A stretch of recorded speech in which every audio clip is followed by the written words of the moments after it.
So in this video we are going to learn how to predict the change direction on initial change equilibrium table by using the reaction quotient. But first, what is the reaction quotient? We define the reaction quotient, this one here, as the ratio at any point in the reaction of the concentration of the products raised to their stoichiometrical coefficients divided by the concentration of the reactant raised to their stoichiometrical coefficients.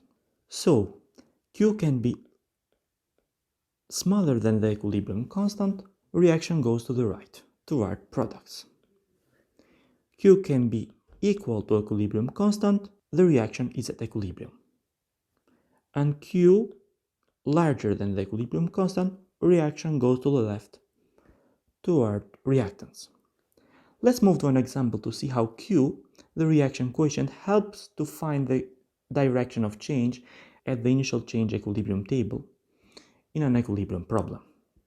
So, equilibrium constant for the reaction below is 20. What will happen in the reaction mixture originally containing concentration of chlorine 0.5 molar, concentration of fluorine 0.2 molar, and concentration of chlorine fluoride 7 molar? It is given the reaction, the balanced equation, and the equilibrium constant. In this type of problems, again you have to build first the initial change equilibrium table. Let's draw that first.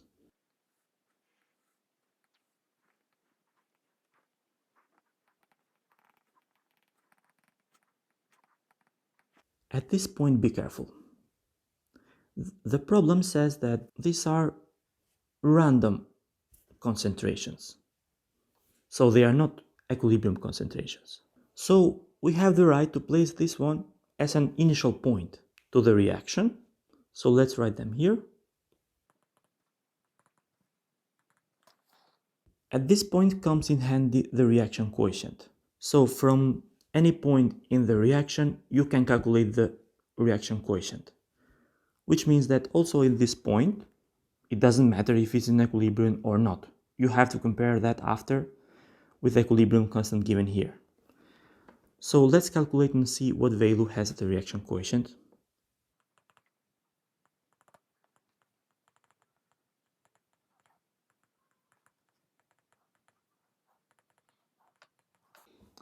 So it looks that the reaction quotient is bigger than the equilibrium constant. What this tells us?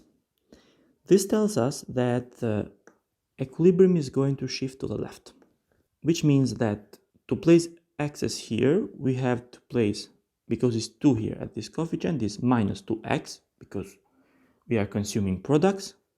Here is 1, here is 1, is plus 1x plus 1x, because we are forming reactants. So let's sum up initial with change step to find the equilibrium concentration. I'm not going to further calculation to solve the quadratic equation to find the x.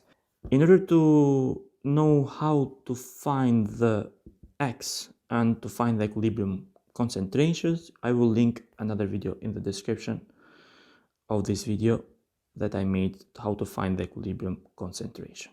Thanks for watching, guys. See you in the next video. Peace.